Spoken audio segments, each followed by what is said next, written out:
The Battle of Aughrim was the decisive battle of the Williamite War in Ireland. It was fought between the Jacobites and the forces of William III on 12 July 1691, near the village of Aughrim, County Galway. The battle was one of the more bloody recorded fought on Irish soil. Over 7,000 people were killed. It meant the effective end of Jacobitism in Ireland, although the city of Limerick held out until the autumn of 1691. The campaign. The Jacobite position in the summer of 1691 was a defensive one. In the previous year, they had retreated behind the River Shannon, which acted as an enormous moat around the province of Connacht, with strongholds at Sligo, Athlone and Limerick guarding the routes into Connacht. From this position, the Jacobites hoped to receive military aid from Louis XIV of France via the port towns and eventually be in a position to retake the rest of Ireland.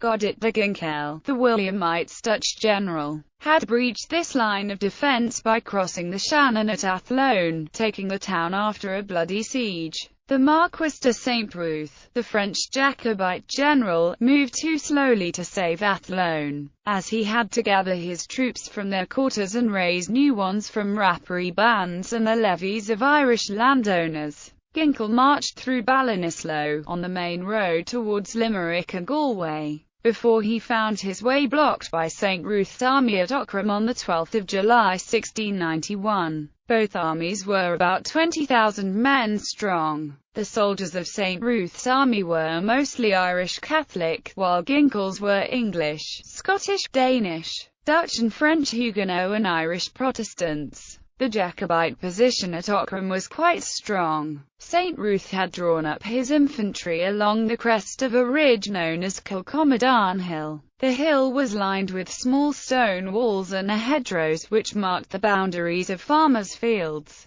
but which could also be improved and then used as earthworks for the Jacobite infantry to shelter behind. The left of the position was bounded by a bog, through which there was only one causeway, overlooked by Aughrim village and a ruined castle. On the other, open, flank, St. Ruth placed his best infantry under his second-in-command, the Chevalier de Tessay, and most of his cavalry under Patrick Sarsfield. The battle started with Ginkell trying to assault the open flank of the Jacobite position with cavalry and infantry. This attack ground to a halt after determined Jacobite counterattacks, and the Williamites halted and dug in behind stakes driven into the ground to protect against cavalry. The French Huguenot forces committed here found themselves in low ground exposed to Jacobite fire and took a great number of casualties. Contemporaneous accounts speak of the grass being slippery with blood.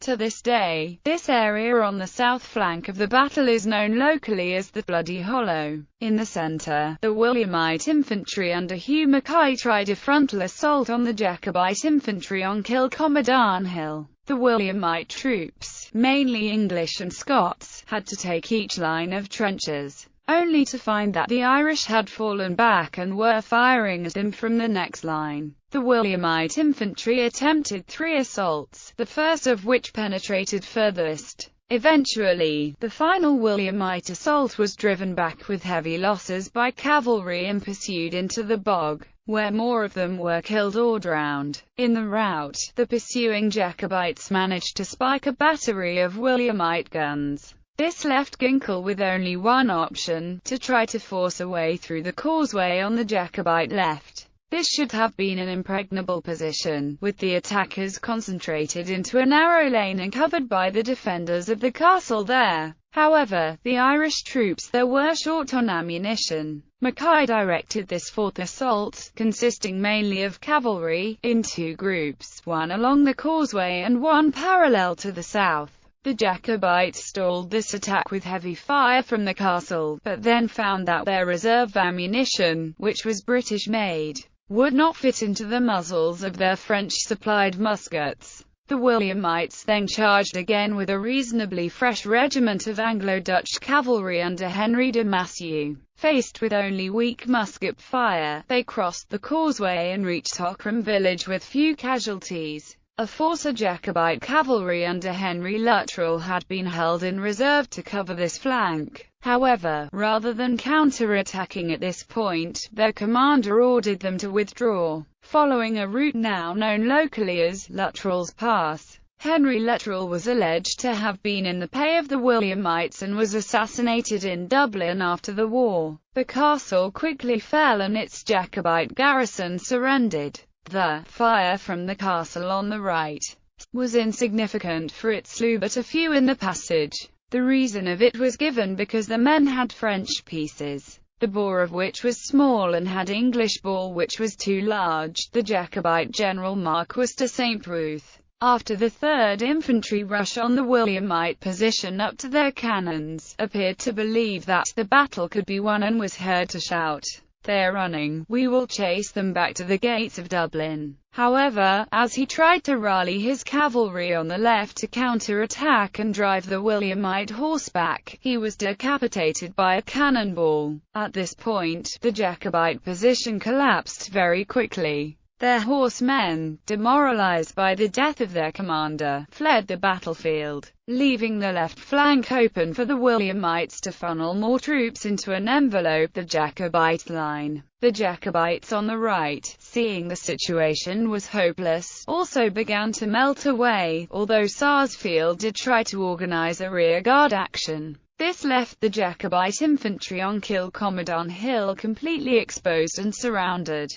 They were slaughtered by the Williamite cavalry as they tried to get away, many of them having thrown away their weapons in order to run faster. One eyewitness, George Story, said that bodies covered the hill and looked from a distance like a flock of sheep. Aftermath. Estimates of the two armies' losses vary. It is generally agreed that about 5–7,000 men were killed at the battle. Some recent studies put the Williamite dead as high as 3,000, but they are more generally given as between 1–2,000, with 4,000 Jacobites killed. However, the Williamite death toll released by them at the time was only 600, and they claimed to have killed fully 7,000 Jacobites. Many of the Jacobite dead were officers, who were very difficult to replace. On top of that, another 4,000 Jacobites either deserted or were taken prisoner. What was more, they had lost the better part of their equipment and supplies. For these reasons, Aughrim was the decisive battle of the Williamite War in Ireland. The city of Galway surrendered without a fight after the battle, on advantageous terms,